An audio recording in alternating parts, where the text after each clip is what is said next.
Hi, everyone. Thanks for joining us for today's conversation on Budgeting 101 Life After Carolina. My name is Tamara Taylor, and I am the Interim Associate Director with University Career Services, and I want to welcome you to today's conversation. I will forward some information to you after today's session that will definitely complement what we're talking about today. I'm going to turn over the mic to our guest, Erica, with Truist Bank. She is awesome. She's got some really great information. I've had her speak to a group of juniors and seniors, and they ate it up. So we want you all to do the same. Please, please, please, whatever questions you have, you're welcome to unmute your mic, or you can put your questions in the chat.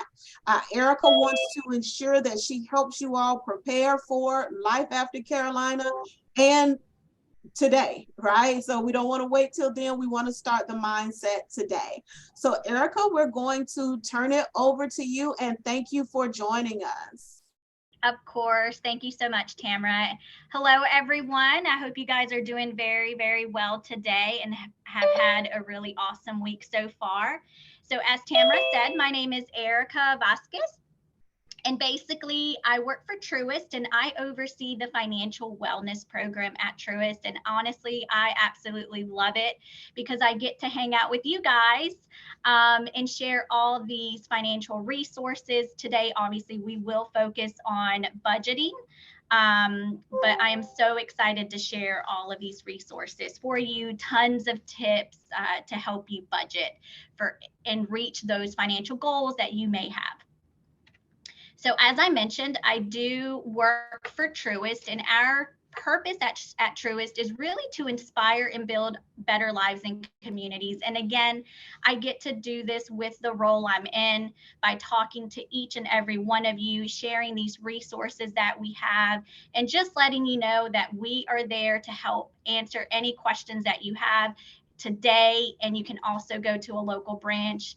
The staff at each branch, they're ready to help answer any questions and just guide you in anything and everything that you may have questions on for now or for the future. So here is our agenda today. So I want to go over a few things. We will be touching or focusing on budgeting. So you will notice that it does say in some slides, it may say or state during a crisis. We will focus more on the material on budgeting, won't focus too much on budgeting in and out of a crisis. This PowerPoint was put together during the pandemic. But again, the material in here is very, very good. So I decided to use this one since it did focus a lot on budgeting. So again, we will focus on the material on budgeting. So first one, so why do we budget, or why should we budget? We will skip 2 and we will focus right into 3, which is identify expenses. So the money that we have going out. We will focus on how we can cut cost, where we can cut costs. And then also identify any income that you have coming in now or in the future. And then just ways that we can create extra income, just creative ways to create that extra income if we need. And then we'll talk about some helpful resources that each and every one of you will have access to as of today that will complement this presentation, like Tamara said. And then we'll look into the future. Okay, so why budget? So I do want to ask you, you guys can throw some ideas in the chat. Tamara is going to help me kind of manage that. But why should we budget? And honestly, this is a really, really good question. It's not the most fun thing to do, to sit and take the time to figure out, where our money is coming from and where it is going. But I will tell you that it is an important task to make sure that you guys are doing if you are not doing it already. So one of the reasons why we should budget is really because your budget is your financial map. So I'll explain what I mean by that. So your financial map. So when you look at a map, you can see where all the different cities are, where all the different roads, you know where you are and you know where you need to go. So A to B. So your budget is basically the same thing. You have all those expenses going out, the income coming in. There's a lot of moving parts, but that budget is going to help you map out everything that you have going on with your income and allow you to set those goals that you may have, whether that be to purchase a home, whether that be to purchase a vehicle. I love to travel, so I know that I have to budget out money to be able to save for the traveling, the adventures that I like to take. So your budget is going to be your map, and it will help you stay on target to be able to accomplish those financial goals that you may have. So some of the things that a budget will allow you to do, again, is one, it'll help you stay focused. It allows you to take control of your money versus your money taking control of you. So I was actually reading an article not too long ago, and it was saying that 60% of Americans currently are living paycheck to paycheck. So as you can see, money is taking control over them versus them taking control over their expenses and their income. So it just creates a lot of stress when you live that way. And I say it because I've been in that situation, and you're just waiting for that next paycheck because you have bills that you need to pay, and you really don't get to enjoy life. So that is the reason why we need to budget. Okay. So we're going to start off with identifying your expenses. So identifying your expenses. So we have your fixed and we have your variable expenses. We're going to focus on your fixed must-haves. So what does this mean? So these are expenses that you cannot do without. You need them or must have them, and they stay the same month through month. So some examples of those would be your rent, your mortgage, your health insurance should be top priority to make sure you have that. Life insurance, car insurance, home insurance, those are examples of fixed must-haves. So what I'm going to do is, hopefully you have a piece of paper nearby and a pencil. I want you to just take about 30 seconds and go ahead and write down what your fixed must-haves are. And this is just for you for future reference. I'm not going to call anybody out. I just want to make it a little bit more interactive so you can kind of start budgeting as of today if you haven't. So we'll give you guys about 30 seconds just to write down those fixed must-haves that you currently have.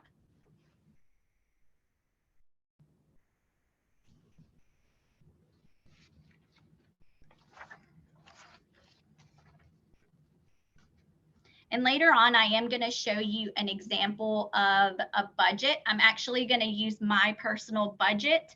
I did change the income, but I did put all my, most of my expenses there, and we'll kind of play around with it a little bit just to give you a real life scenario.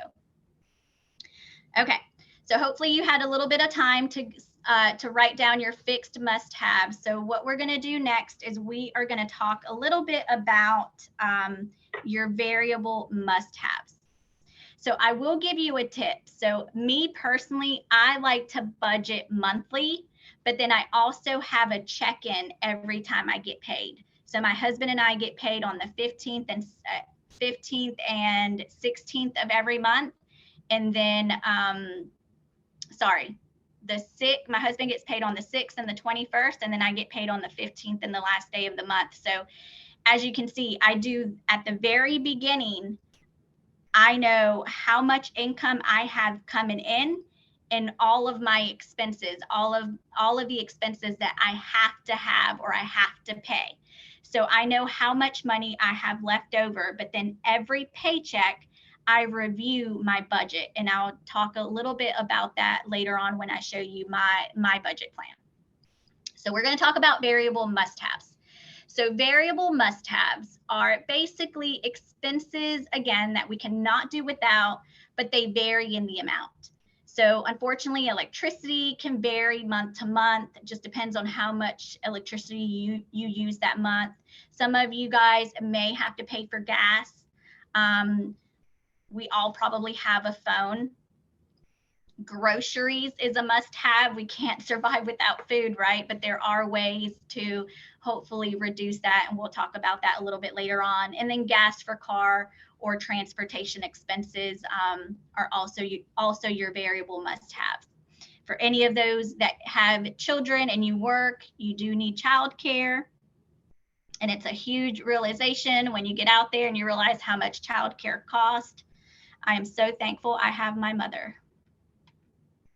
Okay, so we'll move on to your debt and sanity. Actually, let me back up. So variable must-have. Since we did this with the fixed, I'm going to give you about 30 seconds to go ahead and write down your variable must-haves. So again, this is just for you to reference back later on today or just in the future, so you already have your expenses written down and can kind of glance back at it and set that budget plan, that spending plan.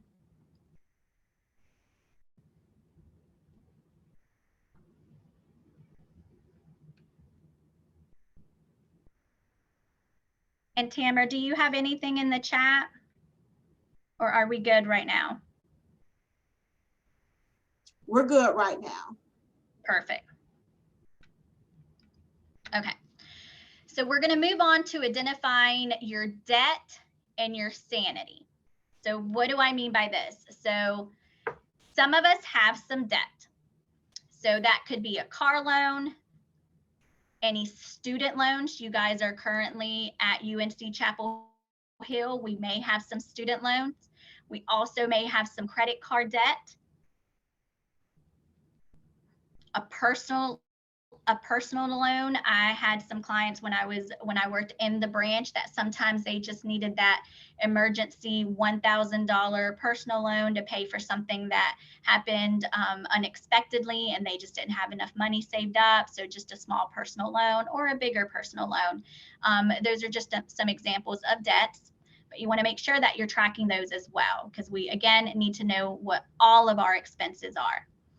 And then when I say sanity, I'm talking about those expenses that are going to give you some enjoyment.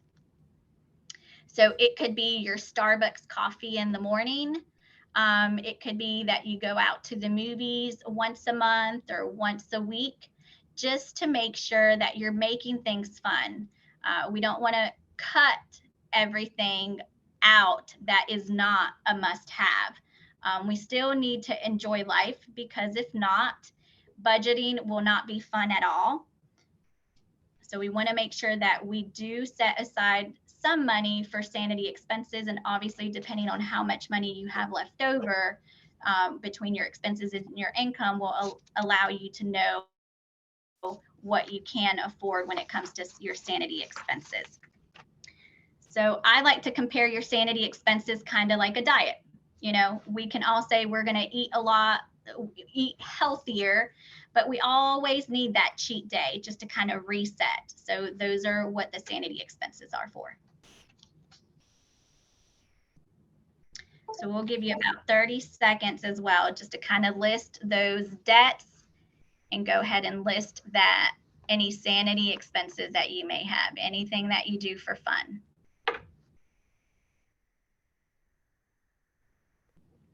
Okay. So once we have a list of what our must-have fixed expenses are, what our variable expenses are, we know what our debts are, and then we know what we like to do for fun.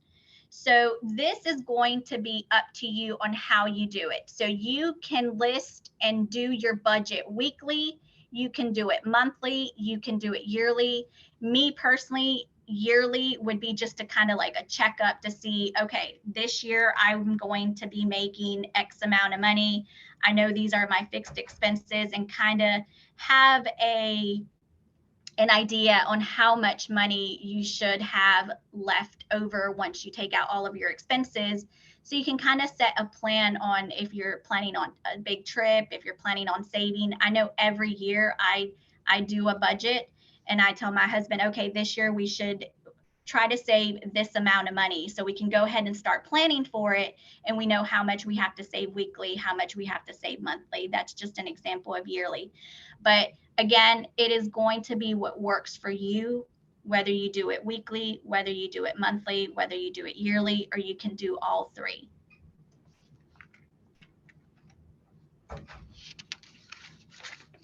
Okay, so cutting costs. So we know what our expenses are, but now we need to figure out what can we cut.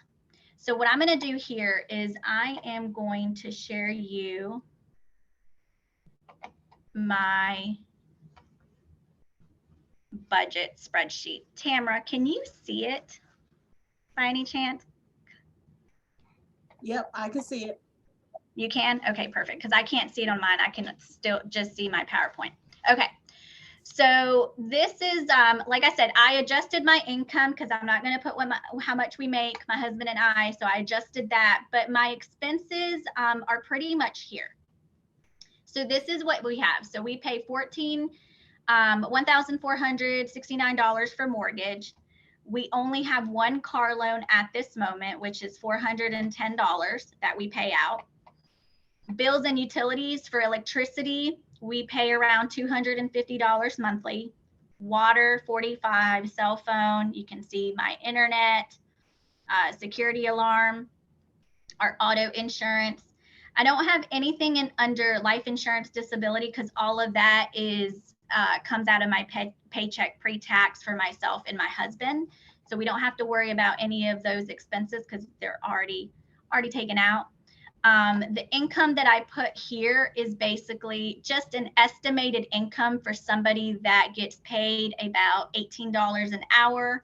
It's based off on monthly after all of the expenses are taken out. So this is the take home, $2,000 for myself, $2,000 for my husband. And this is per month. We're doing a monthly budget.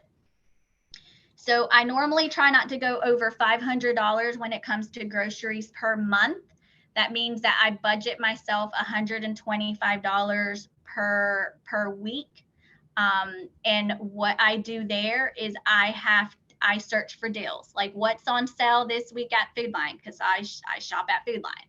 So what's on sale, and then I adjust our meals based off of what's on sale. And then also any ingredients that we already have at the house. Gas for car, we spend a lot of money on gas because we both travel a lot, about $400 and some each per month. Childcare, like I said, thank God I have my mom because it's only $480 a month. Normally, I think that's probably a week if you put them in childcare, but thank God for Mama. And then I usually budget out $20 per week for myself, $20 per week for my husband to be able to eat out one day that week. I may get lazy. I mean, it happens, right? Sometimes we work super hard or we just have a lot going on, don't have time to meal prep for the next day. So in case he wants a little treat, ice cream or myself, whatever it is, but we have to have those treats, those guilty pleasures.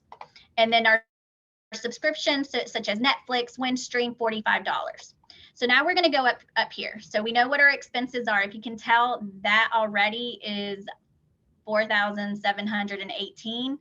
And then our income coming in is $4,000. And again, this is just a family of four, about $18 minimum average. So the reason why I share this is because, again, your budget is going to be your map. I can see where my money is going. As you can see, it hasn't left me any money left over to be able to spend on clothing, eating out. I did budget myself, makeup, getting my nails done, shopping, any pet care. So this kind of shows you where you stand. Do you have any money left over? You know, if you have a plan to purchase a vehicle, do you have any money left over so you can start putting aside to be able to give a down payment? Should I get a second job? What can I do extra? So we'll touch basis on that here shortly. But I just wanted to share this, and we'll reference this back later on.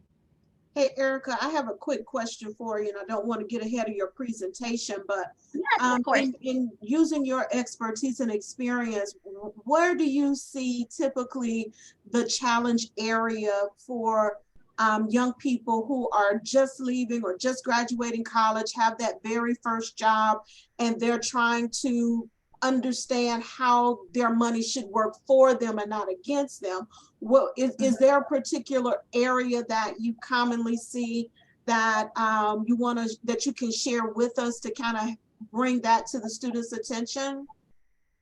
Yeah, so I would say, you really need to know where your money is going. So the first step really is going to be to write down all of your expenses, all those must-haves that we already spoke about. When you go out there and you're getting ready to, you need to rent an apartment or you're purchasing a home, whatever it is, right out of college. When you write down all of your must-have expenses and the income that you have coming in, you know your big picture. You know where you stand, what you have coming in, what you have going out, and how much you can afford when it comes to rent. Can you afford a luxury car? Can you afford the best phone plan? And when you just start off, it's okay to have the basic of everything. Don't try to live in luxury when you don't have the funds. I will share with you, I shop at thrift stores. And it's not that I don't like shopping in luxury stores. I do, but when I look at my budget and I know what my plans are in the future, like I truly want to purchase in the future a cabin in the mountains or a beach home. And a pair of pants that I found at the thrift store for $4 are the same pants that I could have gotten at Macy's. And the thrift store, it is hand-me-down clothes, but I mean, when you go through it, it looks brand new. So you just have to know what you want and really set those financial goals. Look at your expenses, and it's okay not to live a luxury life, and know what your priorities are. Your priorities are going to be completely different than mine, but you need to know what your financial priorities are, and always know what your expenses are, and always know what income you have coming in. And that will help you out tremendously when you're setting that plan on how much rent you can afford, how much car you can afford. Did that answer your question, Tamara? Yes, thank you. Okay. Okay, so we're gonna go back. Let's see. Okay. So cutting cost. So once you know what your expenses are, we're gonna look where we can cut costs. And this kind of goes back to, it's okay living basic at the beginning. You'll have time in the future once you start making more income to be able to get some of those luxury items. But as you start off, live where with the income that you are bringing in. Try not to leave above your means. So some of your needs. So trimming necessary ones. So like a cell phone. You don't always need that latest phone that came out. Your grocery expenses, like I said, normally if you go to the grocery store and you're hungry, you're going to tend to purchase more and things that you really don't need. One thing that I like to do that I've already shared is just meal planning. What are the deals this week at the store that I like to shop, and kind of plan my meals around those. Look for coupons. It is okay to use coupons. I used to like to go on Sunday and I stopped doing it because I don't have time anymore with 2 kids, but every Sunday I'd go get the newspaper, cut out all the coupons, and then check to see what kind of deals are out there. And I would get so many good deals on things that we were already eating. So it is okay to use coupons. If you have time to go out there and do that, definitely take advantage of it. Incorporate bartering. So we'll touch a little bit more on what that is. My dad did this all the time, especially when he was struggling a little bit more with money. There was one time that the car that he mainly used kind of broke down. He had an older vehicle that did not work at all. He had a friend that was a really good mechanic. They made a deal. I'll give you this old car for parts if you fix my car. So you don't always need money. You can always trade in services. So some of the wants. So cut unnecessary spending. So like I said, shopping, you don't have to completely go cold turkey, but maybe you only budget yourself $50 for this month on clothing or whatever it is. I had a friend that she purchased a home. She used to rent, and this actually happened about 3 years ago. Every month she got her hair done, and every 2 weeks she would get a manicure and her acrylic nails. So whenever she started calculating it, she realized that in order for her to have that some extra money, now that her mortgage bill was going to go, her mortgage was going to be higher than her rent, but she wanted to eventually own her own home. So what she did is she knew she could not get rid of or let go of them doing her hair because she's already growing her gray hair in and she doesn't like it.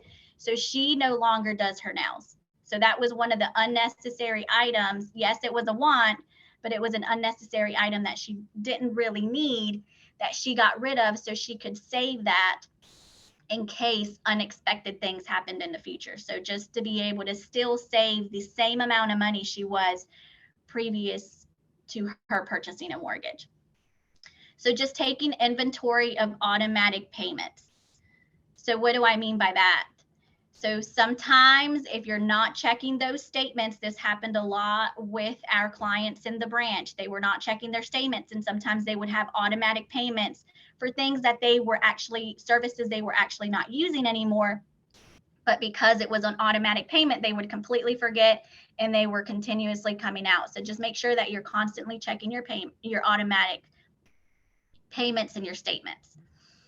And then tracking your subscriptions. This kind of goes back to your automatic payments. So services that you may not need. Analyze. Do you have Netflix? Do you have Hulu? Some of these other subscription gaming. How often do you use them? Is it once a week, twice a week, once a month? And really narrow it down to how often you utilize them. Do you really need them? And those are usually some of the hot ones that you can go ahead and cut out.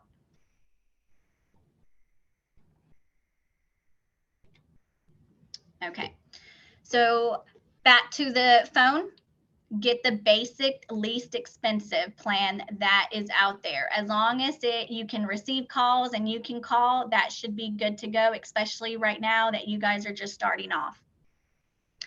Get in a less expensive car. I'll tell you, one of my dream cars is the Jeep Wrangler or that Gladiator that just came out. And my husband wants a Toyota Tundra. He drives a Toyota Camry right now. It's paid off. And then I drive a Ford Edge. And those are our dream cars. And honestly, if we really wanted to, you could go just trade in what we have right now. But now we're both stuck with a really high payment. And it's just not in our plan because we know what financial goals we want to accomplish in the next few years. So as much as we really want them, you always have to have what that next financial goal, and that way you can work towards it. And when you're budgeting, it'll kind of reset and it'll reset your thinking so that you know where you're going and you can think twice about whether it's a logical decision for you to get or make that purchase. So decrease your utilities to the most basic. You can also speak to your landlord or mortgage provider. Sometimes there are payment reliefs out there, and you just need to make sure that you are vocalizing if you are going through a crisis or you need some payment relief, that you're making sure that you're talking to those providers, those landlords, and just see if there's anything that they can work out for you. And back to lowering your grocery bill, won't talk much about that since we've already kind of touched bases on that. But those are just some ideas on how you can lower some expenses. Won't touch much here, but I do want to stress out, if in the future you ever are going through a crisis, things happen. Unfortunately, life is not fair. There's always those unexpected things that happen. Make sure, again, that you're vocalizing to those lenders where you do have those debts. They do, most of them do have a way to help you out, to help you postpone those payments that you have. So if you are going through a time where you are struggling, make sure you reach out to those lenders and just let them know what your situation is. Ask them if there's any way that they can help you or defer those payments. Those options are there. And I just wanted to stress that out so that it is in the back of your head in case in the future you are going through a crisis. Okay, so we're going to get to identifying your income. So before I continue, so when you're budgeting, like I said, we always want to make sure that we are tracking all of our expenses. We know exactly where every penny is going. And now we need to know where our income is coming from.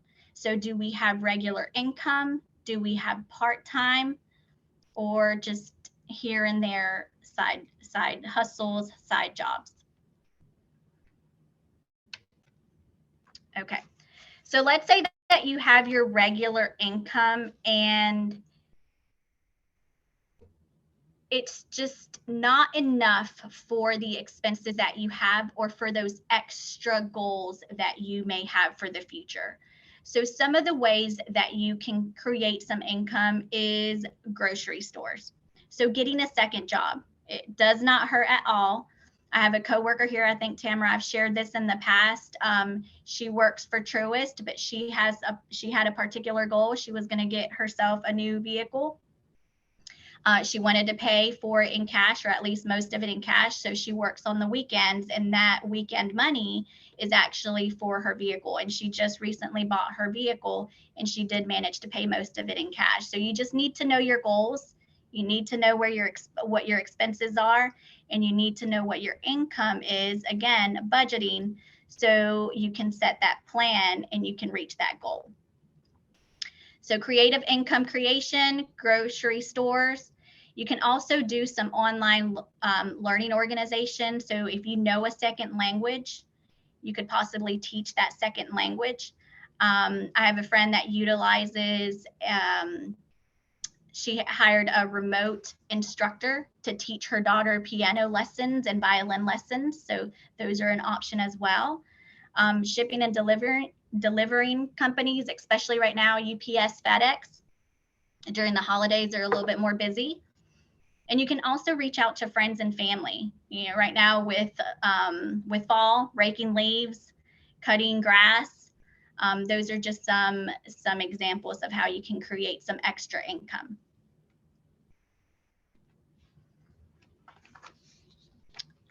Okay, so some more examples: babysitting.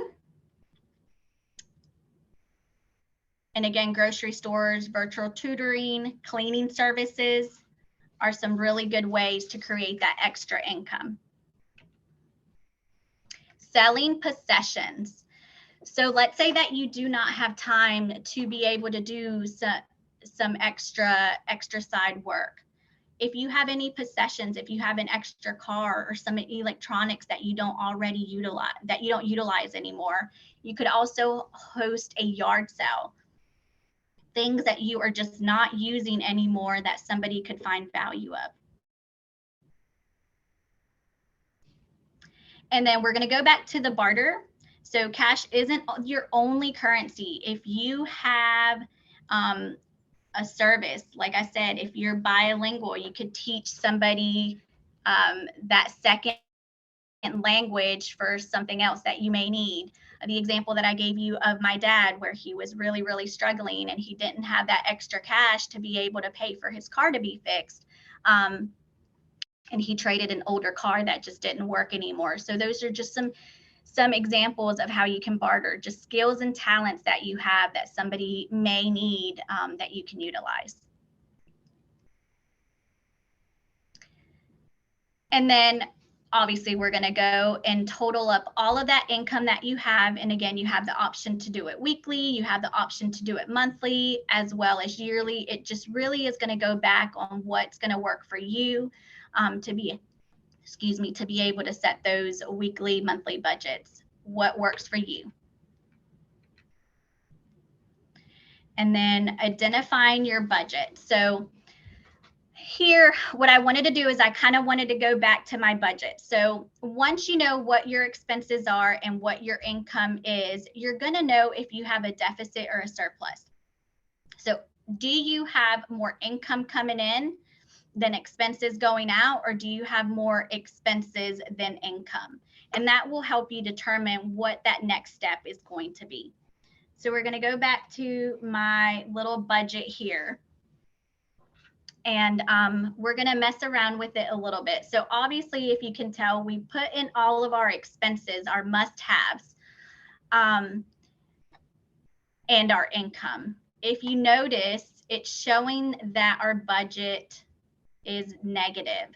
So does anybody have any idea on what we could possibly do to give us a little bit of more income to be able to, I don't know, go buy clothes or just some extra fun stuff? If you guys want to throw it in the chat, and then Tamara could read it off. Someone said work part-time on the weekends. Okay.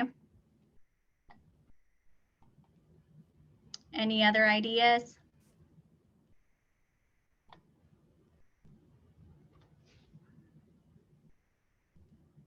How we could possibly free some income? Phone bill seems high. Are there cheaper plans available? Exactly. Cut subscriptions that are not needed. Yep. Okay. Yeah, those are some really, really good examples. And I would say, I feel like with the income that we have, or sorry, the expenses that we have, they're pretty basic, right? We don't have any of those extra luxury items like 2 car payments or anything like that. So it's really going to, in this case, it's really going to be hard to kind of cut down extra stuff. I mean, we could look into maybe refinancing the vehicle. It's we're paying $410 a month. So if we're really, really struggling, that could be one way to kind of open up some more income that month. Just refinancing that vehicle, seeing if talking to the bank to see if they can lower our payment, just because we're going through, we're struggling a little bit right now. So that could be one case. Mortgage as well. We could look into, okay, how many years do we have our mortgage for? And then just talking to the bank or a financial institution and seeing if there's any way that we could refinance this mortgage and just get a lower payment so that we can free up some income. So again, yes, so you could get a second job, look into refinancing any debts that you may have, mortgage or auto loans, seeing if there's any more basic plans when it comes to cell phone. If you guys know of any more basic plans, please let me know. So what internet. What about electricity? I know you said, just looking at this from the perspective of a family of 4, but for college students, and particularly those that may not have the experience of living in an apartment while in college, and they're used to a really cool room, well, that costs a lot of money. So I see where cutting electricity can be a tremendous money saver. Maybe unplugging some items that you really don't use consistently that you're not really needing. That could be another, those lights. I don't know if you guys have parents that used to always go behind you saying, why is this light on? You're not using it. I feel like that's what I'm doing now with my little kids. So yeah, so that's a good suggestion as well. But definitely just seeing if we can increase our income. So we'll just give it a, we'll just say, let me go back. We'll just say that we did get a second job, and now between the two of us, we are bringing in another $2,000 per month. We'll say per month. So as you can see now, that's kind of opened some money there. We have $1,281 that we can kind of distribute. That doesn't mean that we're going to go out and just start doing whatever we want. But just really knowing what it is that we're planning on doing in the future. So again, just to kind of go back with my example, I know that in the future, I want to buy a cabin. So maybe I put some of that money aside towards that. And I will give you one tip. Whenever you are budgeting, have more than one account. The reason for that is because you are going to name those accounts. So you could have a bill account where you move all of your money that is for your bills into that account. So you can keep it separate, and you know every penny that's in that account is for my bills. Have a spending account. So whatever is in this account, that is my budget from this paycheck to the next paycheck. And what I mean by that, that's, I have this amount to pay for gas, for eating out. That $20 a week that I told you, that will be in your spending. You know that you cannot go over that amount until your next paycheck, when you can budget yourself a little bit more. So have a spending account. If you're saving for anything in particular, if you have in mind the goal to purchase a vehicle and you need a down payment, or you need a down payment for a home, maybe you want to travel the world and you want to take some nice trips, have an account for each. And when you name it, it makes it so much harder once the funds are in there for you to take it out. So it keeps you in budget so that you're not spending on extra stuff that you want but may not need, or that are not going to help you accomplish that goal that you have. So have more than one account is a really, really big tip that we always give to students or just clients that come into the branch. Have more than one account. Another tip that I want to give you is, you can start off with $5. The goal is to create the habits. If you do not have more to spare to be able to save at this time, just start with $5. And I read this the other day, and it really hit me, because I'm like, I cannot believe that would add up to that much. But if you spend $5, like, I love Starbucks. I'm sure that some of you guys that are on this call probably love Starbucks too. But calculate $5 per day for a whole year and see how much that is. So if you are going to Starbucks every day, or let's say you go to Starbucks this morning, you spent $5, tomorrow you decide to eat out and you spend $5. So every day for 365 days, if you spend $5, it turns out to be $1,825 annually. Now, $5 doesn't seem like a lot, but once you multiply it by the 365, it actually is a lot. That's a good chunk of savings that you could have saved throughout the year. So just be cautious when you're spending. And that kind of goes back to the budgeting. You really need to know what those must-haves are, what you can't survive with. Like, you really, really need to make sure that you're paying those, and what your income is. Know how much money you have left over, and go ahead and assign that. Assign that to your budget for this week, for eating out, going to the movies, whatever it is, for that spending account. go ahead and budget it out. If you're planning, if your goal is to save 100 a month, 10 a month, whatever it is, go ahead and move those funds into that savings account. If you're trying to save $10 for your traveling, go ahead and move that over. If you leave it in your account that's linked to that debit card and you just go out and you just start swiping the card, by the time you realize it, you get your next paycheck and that last one's already gone. So that's why it's so important for you to budget. Know what expenses you have coming out, what income you have going in, anything that's left over, go ahead and move it into the different accounts for the different goals that you have.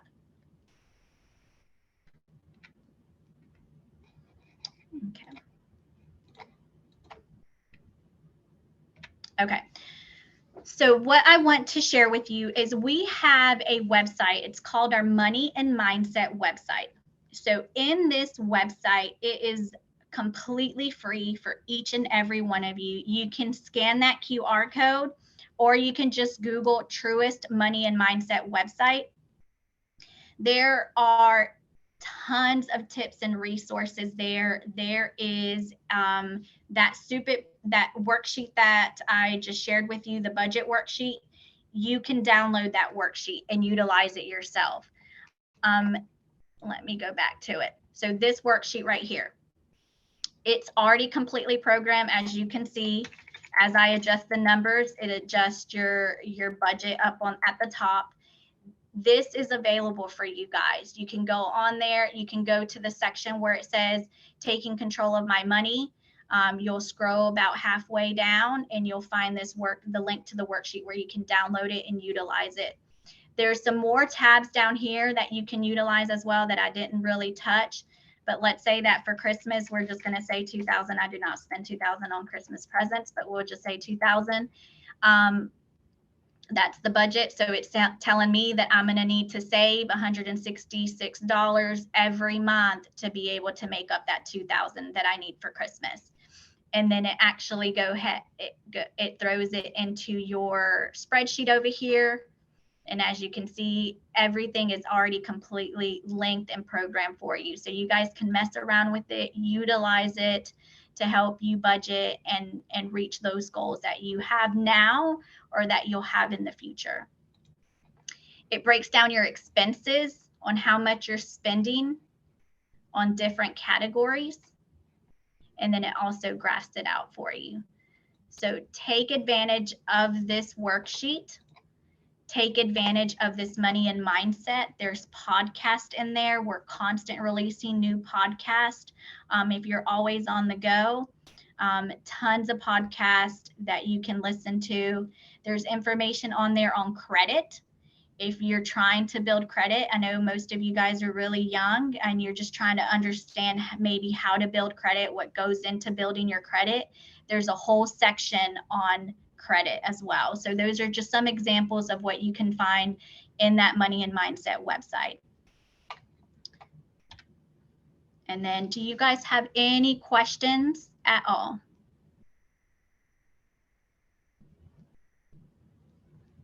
Again, feel free to unmute your mic or type your question in the chat for us.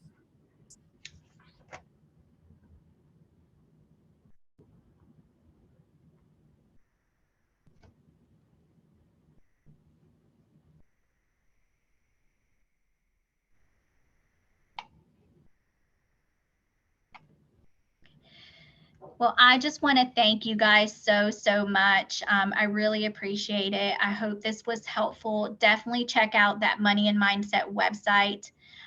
Make sure that you guys are budgeting. I know sometimes it's going to seem tedious, but I personally notice that the weeks or the paychecks that I do not budget and actually go in there and see what expenses I have or move the money around, like I said, any extra that we may have, and I just keep it in my account that's linked to my debit card. Those are the paychecks, or those are the months that I always tend to spend more, because I will stop by the store and I know there's money in that account. So I just tend to, oh, I really like this. But again, when you go ahead and budget it out and you move the money around to the different accounts that you may have for different goals that you have, you will reach those goals a lot sooner. Erica, we have a question. It's a two-parter. How much should ideally be set aside each month for an emergency fund? And how do you know when you are paying too much for any one thing on a budget, such as rent, utilities, etc.? That's a great question. Yeah, so for your emergency fund, the rule of thumb is that you should have $1,000 saved for any type of emergency. Obviously, there's going to be emergencies that are going to cost more than 1,000, but usually a flat tire or things like that are going to be less than $1,000. So rule of thumb is to have $1,000 saved. Now, how much you should save monthly is going to depend on what kind of expenses you have currently versus the income. So what I would suggest, write down what your expenses are, look at what kind of income you have coming in, see if there's any amount that is remainder where you don't have, it doesn't go to any type of expense, and then see what you can budget out. It's going to be on what your goal is. If your goal is going to be to try to go ahead and get that emergency, $1,000 emergency fund set up, maybe you can throw all the leftover money towards that for the next few months until you reach $1,000. But it really is going to depend on what you have going on. But rule of thumb is having $1,000 saved. Look at those expenses, look at those income, see if there's money left over, and then what is your goal? Do you have any unexpected expenses that you think may be coming up? If you don't, try to put all of that money towards that emergency savings. And then what was the next question? How do you know? How do you know? Yeah, I remember. So you don't really know unless you ask. So I'll explain that. So the other day, and Tamara, I think I've shared this before too in a previous class, but about 3 years ago, maybe 4, my husband and I just realized that, we were both making decent amount of money, but it just didn't seem we were really saving. And the only reason why we noticed is because you get that thing called W-2 at the beginning of the year. And that's when it summarizes how much income you're making. And then we look at our savings and we're like, what in the world? Where is our money going? We are really not budgeting the way we need to be budgeting. And that's kind of where I say I do it yearly. My expected income for this year, or our expected income for this year, our expected expenses. Obviously, life happens, things happen, but we at least know what our estimated expenses and income is. At that time, we had particular expenses, and all I did was just start asking. I didn't know if they would be able to save me any money, but I reached out to my mortgage loan officer and I said, hey, I know we just got this house. It was 3 years ago or something like that.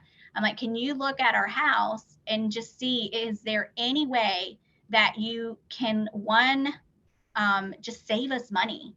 Like, I don't know how you can do it, but can you do it? So what she did, she ran a quote. She's like, look, it looks, because the interest rates are a little lower at this time, if we refinance, your payment's actually going to stay about the same, but we're going to be able to save you 10 years. Or we can take it back to 30 years and, lower your monthly payment. In that case, we did the 10 years. But then also that gave me the idea. I'm like, well, if I was able to do that, let me ask my car insurance. So I reached out to our insurance, and it was actually a different insurance. I reached out to them and I said, hey, so I have my car insurance declaration page and my home insurance declaration page. Can you mirror it and just see if you have a cheaper version, but the same benefits? And that's what they did. Give me just a second. Sorry. And that's what they did. All I did was just ask. I gave them my declaration pages They made sure that all my coverings were the same, and they actually had a cheap, a lower plan, but all the benefits were the same. It covered the same exact things, and it was probably just because they wanted my, I'm sorry, they wanted my business. So it's honestly just asking, looking what you have, what are those expenses, and just asking that same company that you're with currently, or reaching out to a different company that does the same thing and just asking. Awesome. Well, thank you, Erica. We see that your phone is ringing off the hook. That Anything means you else? are a busy individual. So we definitely want to thank you for taking the time to speak with us today. We did put a link in the chat for you all to please complete a survey for us. It's anonymous and it will only take a few seconds. And like I said, I will pull the Zoom from the attendance from today's Zoom, and we'll use that to add it to Heal Life, and I'll use it to send you all the workbook that Erica has for you. Please continue to keep University Career Services in mind for any continued career planning and exploration support. Thanks everyone for joining us, and we hope to see you soon. Thanks, Erica.